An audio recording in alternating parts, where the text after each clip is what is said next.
नमस्कार दोस्तों, स्वागत है आपका अपने YouTube channel online study with DK में। दोस्तों आज हम आपके लिए लेकर आए हैं आने वाले सीटेट एग्जाम 2020 के लिए अधिगम के सिद्धांत से संबंधित 50 अति महत्वपूर्ण प्रश्न। और अधिगम के सिद्धांत जो है बाल मनोविज्ञान बाल विकास एवं शिक्षा शास्त्र के अंतर्गत एक बहुत ही महत्वपूर्ण टॉपिक है और इस टॉपिक के ही 50 प्रश्न हम आपके लिए लेकर आए हैं। और प्रश्न काफ़ी महत्वपूर्ण है और यहाँ पर 50 प्रश्न हमने सम्मिलित किए हैं और कम समय में हम इनको पूरा करने की कोशिश करेंगे ताकि आपको कम समय में ज़्यादा से ज़्यादा क्वेश्चन जो है वो देखने को मिले। तो चलिए और स्टार्ट करते हैं। तो हमारा फर्स्ट क्वेश्चन यहाँ पर है, स्किनर के द्वारा प्रतिपादित अधिगम सिद्धांत है। और इन प्रश्नों के माध्यम से आपने तैयारी को भी देख सकते हैं और आप अपना उत्तर कमेंट्स में दे सकते हैं। तो स्किनर के द्वारा प्रतिपादित अधिगम सिद्धांत यहाँ पर कौन सा है? क्रिया प्रसूत अनुबंधन, प्रयत्न एवं भूल अधिगम, शास्त्रीय अनुबंधन या अंतर्दृष्टि अधिगम। तो यहाँ पर हमारा जो उत्तर होगा वो होगा क्रिया प्रसूत अनुबंधन। ऑप्शन फर्स्ट हो जाएगा यहाँ पर उत्तर।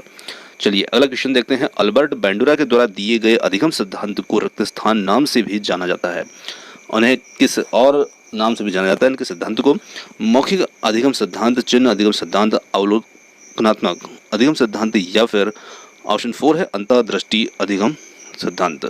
तो अल्बर्ट बैंडुरा के द्वारा जो दिया गया अधिगम सिद्धांत है इसको अवलोकनात्मक अधिगम सिद्धांत के नाम से भी जाना जाता है। ऑप्शन 3 जो होगा ये हमारा यहाँ पर उत्तर हो जाएगा। चलिए अगला क्वेश्चन देखते हैं। निम्नलिखित में से कौन एसआर अधिगम से संबंधित नहीं है? तो जो अधिगम एसआर थ्योरी जो है इससे संबंधित जो नहीं है उन्हें हमें देखना है। ऑप्शन फर्स्ट है ब्रूनर, पावला, स्किनर, थार्नडाइक। तो यहाँ पर उत्तर होगा ऑप्शन फर्स्ट ब्रूनर जो है ये एसआर थ्योरी से संबंधित नहीं है। ऑप्शन फर्स्ट बनेगा यहाँ पर इसका सही उत्तर। चलिए बढ़ते हैं अगले क्वेश्चन की ओर। अगला क्वेश्चन हमारा है, निम्नलिखित में से कौन सा अधिगम का एक मुख्य थार्नडाइक नियम है? उपयोग का नियम, अभ्यास का नियम, आत्मीकरण का नियम या मनोवृत्ति का नियम। तो यहाँ पर हमारा जो उत्तर होगा वो होगा ऑप्शन सेकंड। इन 4 नियमों में से हमें देखना है कि थार्नडाइक का जो मुख्य नियम है वो कौन सा है। तो वो होगा अभ्यास का नियम और अभ्यास का जो नियम है ये दिया था थार्नडाइक ने। ऑप्शन सेकंड होगा यहाँ पर हमारा उत्तर। चलिए अगला क्वेश्चन है, अंतर्दृष्टि अधिगम परिणाम है। तो किसका परिणाम होता है अंतर्दृष्टि अधिगम? पुनर्बलन या फिर उद्दीपन अनुक्रिया या फिर समग्र कृति प्रत्युक्षण। और 4th ऑप्शन है हमारा उद्दीपन सामान्यकरण। तो यहाँ पर जो उत्तर होगा वो होगा समग्र कृति प्रत्युक्षण। ऑप्शन 3 होगा यहाँ पर उत्तर। चलिए अगला क्वेश्चन है, निम्नलिखित में से कौन सा अधिगम का मुख्य नियम नहीं है जैसा कि थार्नडाइक ने अपनी पुस्तक एजुकेशनल साइकोलॉजी में दिया है? तो यहाँ पर तैयारी का नियम, बहु प्रतिक्रिया का नियम या अभ्यास का नियम या 4th है प्रभाव का नियम। तो यहाँ पर थार्नडाइक ने हमें उस अधिगम का मुख्य नियम नहीं है जो थार्नडाइक ने अपनी पुस्तक एजुकेशनल साइकोलॉजी में दिया है। तो यहाँ पर हमारा जो उत्तर होगा वो होगा ऑप्शन सेकेंड, बहु प्रतिक्रिया का नियम। चलिए बढ़ते हैं अगले क्वेश्चन की ओर। अगला हमारा क्वेश्चन है, वह अधिगम जो व्यवहार के प्रभाव का परिणाम होता है कहलाता है। तो उसे हम क्या कहते हैं? क्रिया प्रसूत अनुबंधन या फिर अनुक्रिया अनुबंधन या फिर 3rd है अनुकूलित अनुबंधन और 4th है सकारात्मक अनुबंधन। तो इसे हम कहते हैं जो हमारे व्यवहार के प्रभाव का परिणाम होता है वो कहलाता है क्रिया प्रसूत अनुबंधन। ऑप्शन फर्स्ट हो जाएगा यहाँ पर हमारा उत्तर। चलिए अगला क्वेश्चन है, सीखना आवश्यकताओं की पूर्ति की प्रक्रिया के द्वारा होता है और हल का यह कथन संबंधित है। अब ये कथन किससे संबंधित है? अधिगम के सूझ सिद्धांत से, प्रबलन सिद्धांत से या फिर संबंध प्रतिक्रिया सिद्धांत से। 4th है प्रयत्न एवं भूल के सिद्धांत से। तो देखिए यहाँ पर आप हल के द्वारा जो सिद्धांत दिया गया है तो प्रबलन का सिद्धांत भी इन्होंने दिया है। तो यहाँ पर आप समझ जाएंगे ऑप्शन सेकंड होगा ये हमारा उत्तर हो जाएगा। चलिए, अभिक्रमित अधिगम निम्न में से किस पर आधारित है? क्षेत्र सिद्धांत, क्रिया प्रसूत अनुकूलन, गेस्टाल्ट अधिगम सिद्धांत या 4th है परंपरागत अनुबंधन। तो ये आधारित होता है ऑप्शन सेकंड क्रिया प्रसूत अनुकूलन पर। ऑप्शन सेकंड होगा यहाँ पर हमारा उत्तर। चलिए अगला क्वेश्चन है, थार्नडाइक द्वारा दिए गए अधिगम के 3 नियम मुख्य नियमों में से कौन सा एक नियम नहीं है? काफ़ी महत्वपूर्ण प्रश्न है और थार्नडाइक के तीनों ही नियम आपको ध्यान में रखना है। कौन कौन से नियम हैं और यहाँ पर एक अतिरिक्त नियम दिया है, उसे हमें पहचानना है कि वो कौन सा है। तो देखिए, प्रभाव का नियम, संबंधित परिवर्तन का नियम, अभ्यास का नियम, तत्परता का नियम, ये 4 नियम यहाँ पर दे रखे हैं। इनमें से 3 नियम थार्नडाइक के द्वारा दिए गए हैं और 1 नहीं दिया गया है। तो जो नहीं है वो होगा ऑप्शन सेकेंड, संबंधित परिवर्तन का नियम। अब इन तीनों नियमों को आप ध्यान रखिएगा क्योंकि काफ़ी महत्वपूर्ण है, प्रभाव का नियम, अभ्यास का और तत्परता का नियम। चलिए बढ़ते हैं अगले क्वेश्चन की ओर। अगला क्वेश्चन हमारा है, थार्नडाइक के अधिगम नियम हैं। अब देखिए, फिर वही प्रश्न आया है रिपीट होकर के यहाँ पर कि थार्नडाइक के अधिगम नियम कितने हैं, अभ्यास, तत्परता, प्रभाव या फिर ये तीनों। तो बिल्कुल यहाँ पर हम कह सकते हैं कि ये तीनों ही, उपरोक्त सभी यहाँ पर हमारा उत्तर हो जाएगा। चलिए अगला क्वेश्चन देखते हैं।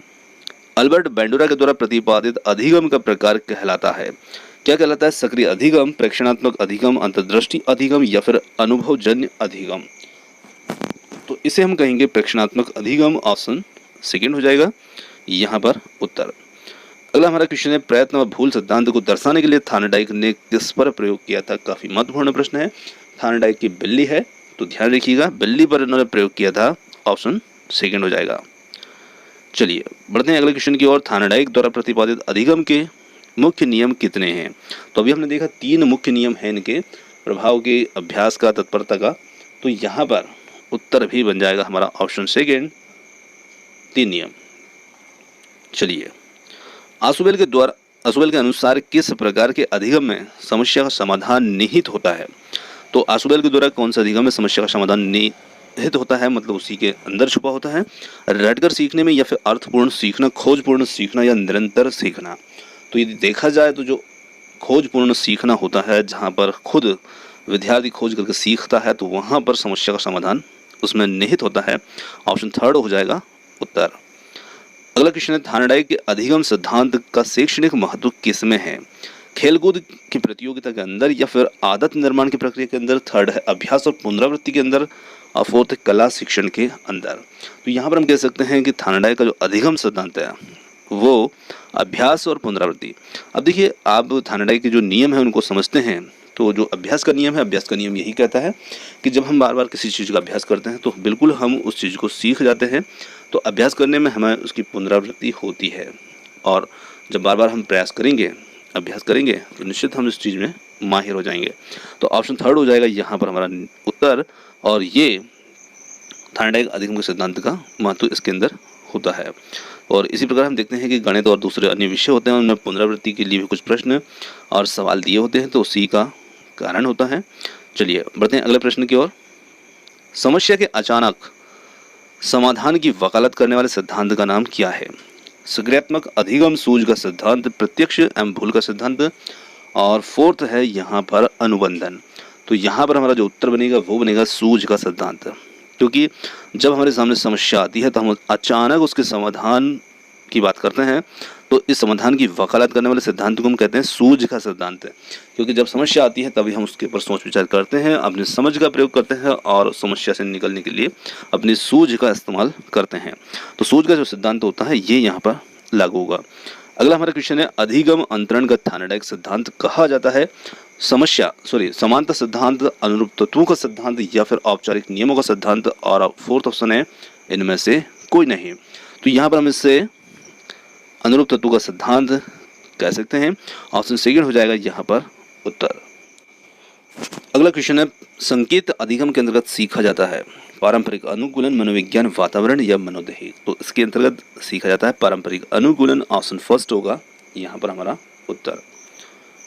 चलिए अगला क्वेश्चन है, राजू खरगोश से डरता था, शुरू में खरगोश को राजू से काफी दूर रखा गया, आने वाले दिनों में हर रोज खरगोश और राजू के बीच की दूरी कम कर दी गई, और अंत में राजू की गोद में खरगोश को रखा गया और राजू खरगोश से खेलने लगा।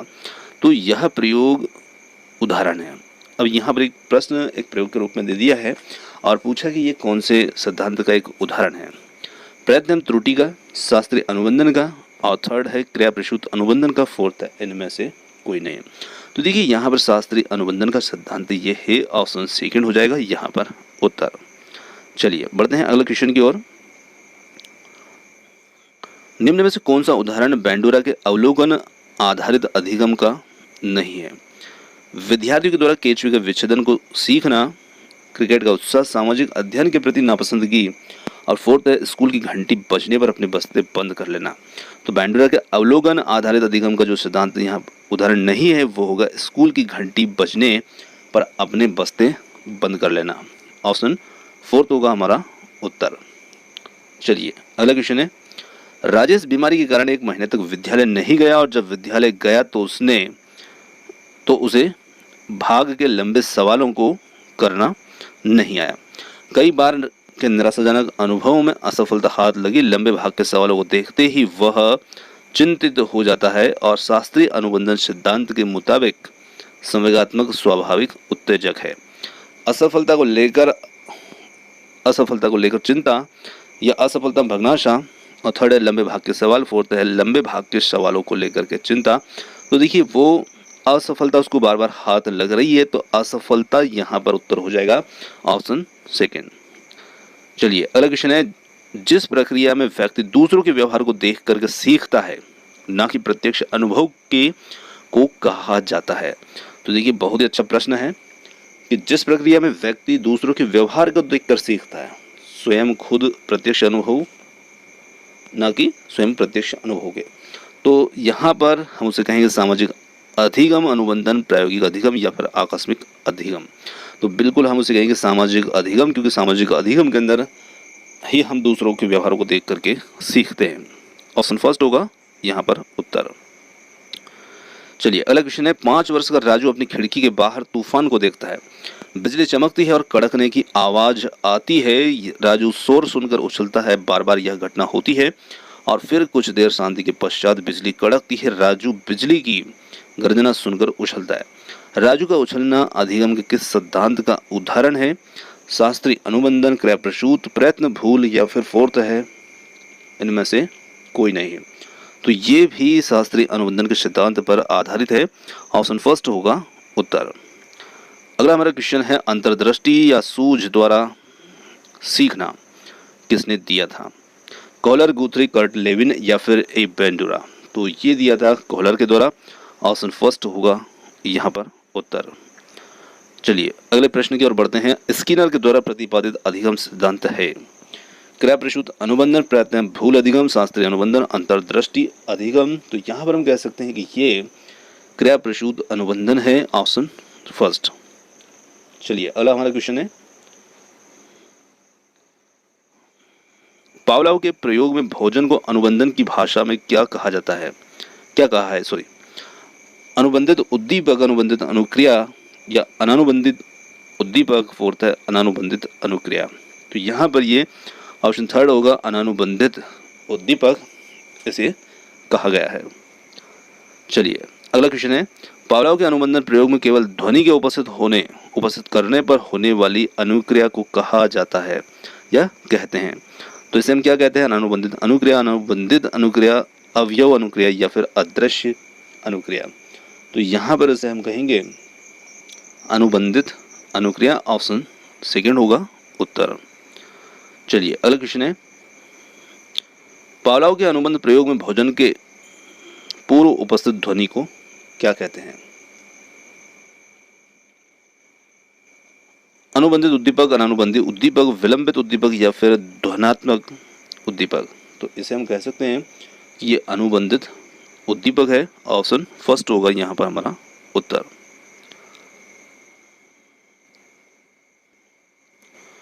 अगला क्वेश्चन है, सुल्तान नामक चिंपैंजी पर परीक्षण करने वाले वैज्ञानिक हैं। तो सुल्तान नामक चिंपैंजी पर परीक्षण करने वाले वैज्ञानिक कौन है? स्किनर, कॉलर, वुडवर्थ या फिर वाटसन? तो यहाँ पर हम कहेंगे कि सुल्तान नामक जो चिंपैंजी था इस पर कॉलर ने प्रयोग किया था। ऑप्शन सेकंड होगा यहाँ पर उत्तर। चलिए अगला क्वेश्चन है, प्रयत्न एवं त्रुटि के सिद्धांत के प्रतिपादक हैं। काफी महत्वपूर्ण प्रश्न है और हम इसे देख चुके हैं। तो ये सिद्धांत जो है ये किसके द्वारा दिया गया है? पावलोव, थार्नडाइक, स्किनर या कॉलर? तो ये दिया गया है थार्नडाइक के द्वारा। ऑप्शन सेकंड होगा यहाँ पर उत्तर। इसे प्रयत्न एवं भूल का सिद्धांत भी कहते हैं, ये भी ध्यान रखिएगा। अगला हमारा क्वेश्चन है, प्रशिक्षण एवं अभ्यास संबंधित है। तो प्रशिक्षण और अभ्यास किससे संबंधित है? संज्ञानात्मकवाद से, व्यवहारवाद से, निर्मितवाद से, उपरोक्त में से कोई नहीं। तो यहाँ पर हम कह सकते हैं कि ये प्रशिक्षण अभ्यास संबंधित है व्यवहारवाद से। ऑप्शन सेकंड होगा यहाँ पर उत्तर। चलिए अगला क्वेश्चन है, निम्नलिखित में से कौन सा अधिगम किस अंतर्दृष्टि सिद्धांत को प्रभावित करने वाला नहीं है? बुद्धि, व्यक्तित्व, प्रत्यक्षीकरण या फिर अनुभव।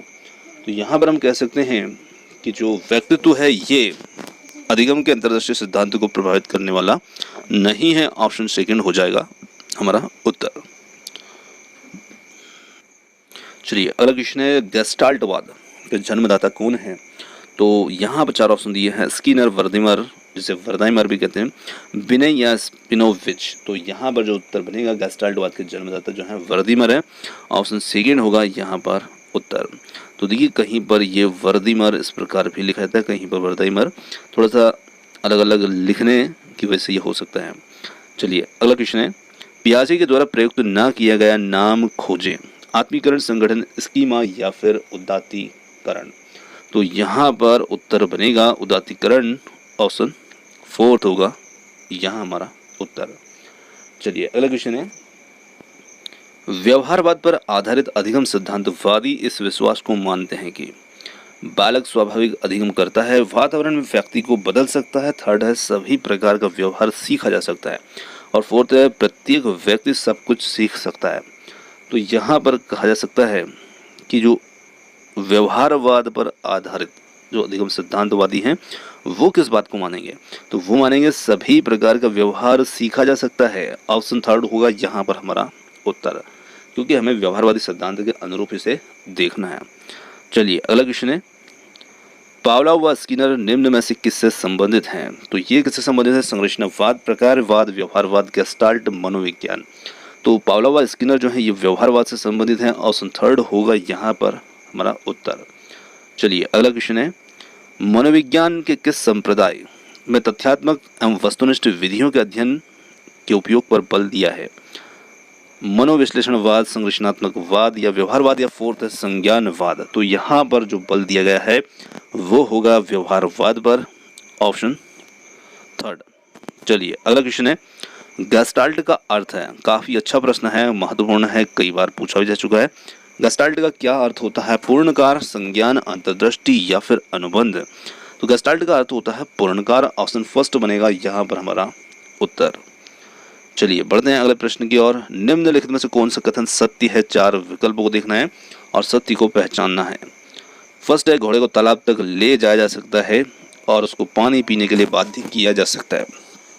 तो बिल्कुल गलत बात है, हम उसे बाध्य नहीं कर सकते हैं। चलिए अगला है, घोड़े को ना तो तालाब तक लेके जाया जा सकता है और ना ही पानी पीने के लिए बाध्य किया जा सकता है। तो ये भी गलत है, हम घोड़े को तालाब तक ले जा सकते हैं। थर्ड है, घोड़े को तालाब पर ले जा करके उसको पानी पिलाने के लिए सब कुछ किया जा सकता है। तो ये भी बिल्कुल गलत है, उसकी इच्छा होगी तो पानी पिएगा। और अगला है, घोड़े को तालाब तक ले जाया जा सकता है लेकिन उसको पानी पीने के लिए बाध्य नहीं किया जा सकता। तो बिल्कुल ऑप्शन फोर्थ यहाँ पर सही है। चलिए अगला क्वेश्चन है, पावलोव के शास्त्रीय अनुबंधन में पहले भोजन इसके बाद ध्वनि उत्पन्न की गई, और सेकंड है पहले ध्वनि तत्पश्चात भोजन प्रस्तुत किया गया, थर्ड है भोजन व ध्वनि साथ साथ प्रस्तुत किए गए, और फोर्थ है सिर्फ भोजन प्रस्तुत किया गया। तो यहाँ पर हम देखेंगे कि जो पावलोव का शास्त्रीय अनुबंधन सिद्धांत है उसमें पहले ध्वनि उत्पन्न की जाती है और फिर भोजन प्रस्तुत किया जाता है। ऑप्शन सेकंड होगा यहाँ पर उत्तर। अगला हमारा क्वेश्चन है, यह कथन कि एक उत्तेजक प्रतिमान जो एक बार प्रतिक्रिया के समय क्रियाशील है यदि वह दोबारा होगा तो उस प्रतिक्रिया को उत्पादित करने की प्रवृत्ति रखेगा, निम्न में से किस सीखने के सिद्धांत को ये इंगित करता है?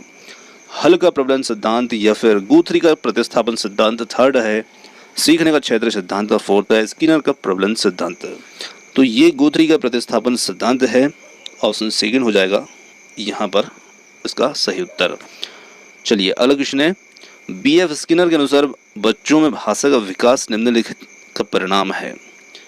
व्याकरण में प्रशिक्षण, अनुकरण तथा पुनर्बलन, थर्ड है अंतर्जात योग्यताएं, फोर्थ है परिपक्वन। तो यहाँ पर हम कह सकते हैं कि स्किनर के अनुसार बच्चों में भाषा विकास निम्नलिखित का परिणाम है अनुकरण और पुनर्बलन का। ऑप्शन सेकंड का यहाँ पर हमारा उत्तर होगा। चलिए अगला क्वेश्चन है, सामाजिक अधिगम आरंभ होता है अलगाव से, भीड़ से, संपर्क से या फिर श्रव्य दृश्य सामग्री से। तो देखिए सामाजिक अधिगम जो होता है, हम कहते हैं कि समाज से होता है, समाज के लोगों में भीड़ भी हो सकती है, परंतु पहले हमें उन समाज के लोगों के संपर्क में आना पड़ेगा। तो यहाँ पर संपर्क पहली प्राथमिकता होगी, और संपर्क जब हमारा लोगों से होगा तभी हमारा सामाजिक अधिगम शुरू होता है। तो बहुत अच्छा प्रश्न है, संपर्क हमारा उत्तर बनेगा ऑप्शन थर्ड। चलिए अगला क्वेश्चन है, इस बालक के संज्ञानात्मक विकास के क्षेत्र में योगदान देने वाले मनोवैज्ञानिक हैं पियाजे, स्पीरमैन, बिने या फिर गाल्टन। तो यहाँ पर हम कह सकते हैं कि ये पियाजे है, ऑप्शन फर्स्ट होगा यहाँ पर उत्तर।